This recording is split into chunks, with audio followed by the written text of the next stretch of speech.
अच्छा जी। So retrieve mathematic activity is a property associated with stain beta adrenergic blockers, मतलब ये beta adrenergic blockers की एक प्रॉपर्टी है। Specific beta blockers not only block beta receptor, मतलब जो कुछ स्पेसिफिक बीटा ब्लॉकर्स होते हैं वो सिर्फ बीटा ब्लॉकर्स या बीटा रिसेप्टर्स को नहीं ब्लॉक करते हैं, बल्कि वो जो पार्शियल एगोनिस्ट होते हैं उनकी एक्टिविटी को भी एक्सेप्ट करते हैं।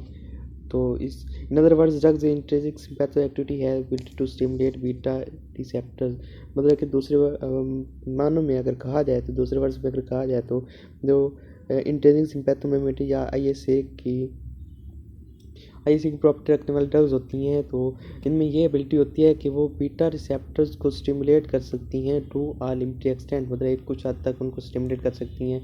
बाकी और उनकी फुल एक्टिवेशन को ये ब्लॉक भी कर सकती हैं, मतलब ये उसको एक्टिव भी कर सकती हैं और इनएक्टिव भी कर सकती हैं, जिसकी वजह से और इसकी एग्जांपल में आते हैं कि एंडोजीनियस कैटेकोलामाइंस एंड एड्रेनलिन वगैरह। इसके अलावा ये जो आईएसए है या इंट्रिंसिक सिंपैथोमेमेटिक एक्टिविटी है, क्या करती है इसमें बीटा ब्लॉक, इसमें जो हमारी एडेनिन एंटागोनिस्ट की बीटा ब्लॉकर्स ड्रग्स का काम है वो क्या है, हम देखते हैं कि एग्जिबिट पार्शियल एगोनिस्ट एक्टिविटी। ये हमारी पार्शियल एगोनिस्ट एक्टिविटी को एग्जिबिट करते हैं अलॉन्ग विद एंटागोनिस्ट इफेक्ट्स, मतलब ये दूसरा एंटागोनिस्ट के इफेक्ट्स के साथ हमारी जो एगोनिस्ट की पार्शियल एक्टिविटी है, जो उसकी बुनियादी एक्टिविटी है, उसको ये एक्सेप्ट करते हैं। तो इसकी एग्जांपल में आते हैं जी पिंडोलोल। तो इसकी हम कुछ और दूसरी तरह भी क्लासिफिकेशन देख लेते हैं। सो यहाँ पर हम देखते हैं जी एड्रेनर्जिक रिसेप्टर्स या एड्रेनर्जिक एंटागोनिस्ट की क्लासिफिकेशन देखते हैं हम कि क्या है। तो एड्रेनर्जिक रिसेप्टर्स या एड्रेनर्जिक रिसेप्टर एगोनिस्ट की एक आते हैं जी रिसेप्टर एंटागोनिस्ट आते हैं, और दूसरे एक अल्फा रिसेप्टर एंटागोनिस्ट ड्रग्स आती हैं। उसमें हम देखते हैं कि कुछ नॉन सिलेक्ट होते हैं, कुछ अल्फा 1 सिलेक्ट होते हैं, कुछ अल्फा 2 सिलेक्ट होती हैं। तो उसमें क्या होता है जी कुछ नॉन सिलेक्टिव होती हैं वो हैं कि फिनोक्सीबेंजामीन और उसके अलावा है जी फेंटोलमाइन। फिर जो अल्फा 1 सिलेक्टिव है उसमें है जी प्रेजोसिन, ट्रेसोसिन, डोक्साजोसिन और अल्फ्यूजोसिन, इसके अलावा टैमसोलोसिन और एंडोरामिन।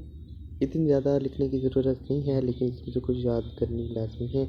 इसके अलावा शाहीन आ जाती है अल्फा 2 सिलेक्टर्स में, ये सिर्फ एक ही है अल्फा 2 सिलेक्टर में। उसके अलावा कुछ बीटा रिसेप्टर एंटागोनिस्ट होते हैं। बीटा रिसेप्टर एंटागोनिस्ट में कौन कौन सी ड्रग्स आती हैं जी, इसमें एक होती है नॉन सिलेक्टिव, दूसरी बीटा 1 सिलेक्टिव और तीसरी नॉन सिलेक्टिव। फिर ये थर्ड जनरेशन की ड्रग्स आ जाती हैं और बीटा 1 सिलेक्टिव। तो इसमें आपको सारे याद करने की ज़रूरत नहीं है, लेकिन कुछ की जा सकती हैं। तो नॉन सिलेक्टिव फर्स्ट जनरेशन इनमें आती हैं जी नोटोलोल और पेम्ब्यूटोलोल, इसके अलावा पेंडोलोल, प्रो और टिमोलोल आ गया, प्रोपेनोल लोल आ गया और लिवोप्यूनोलोल आ गया, सोटालोल आ गया। बाकी जो बीटा 1 सिलेक्टिव हैं जैसे सेकंड जनरेशन की हैं, इसमें एस ब्यूटोलोल आ गया और इटानोलोल आ गया, बाइजोप्रोलोल आ गया, इसके अलावा एस्मोलोल आ गया, मिटोप्रोलोल आ गया। तो नॉन सिलेक्टिव जो ड्रग्स हैं उसमें आते हैं जी कैटियोलोल, कार्बिडोलोल और साइनोडाइलोल एंड ब्यूटोलोल। उसके अलावा बीटा 1 सिलेक्टिव जो थर्ड जनरेशन की ड्रग्स हैं इसमें आते हैं जी बुटोक्सोलोल और सिलिप्रोलोल और बिवोलोल। ये हो गया जी हमारा टॉपिक ख़त्म। इसके बाद अब हम देखें जी आगे देखेंगे कुछ आगे हम पढ़ेंगे जी नेक्स्ट। तब तक करते हैं वेट। अल्लाह हाफिज़।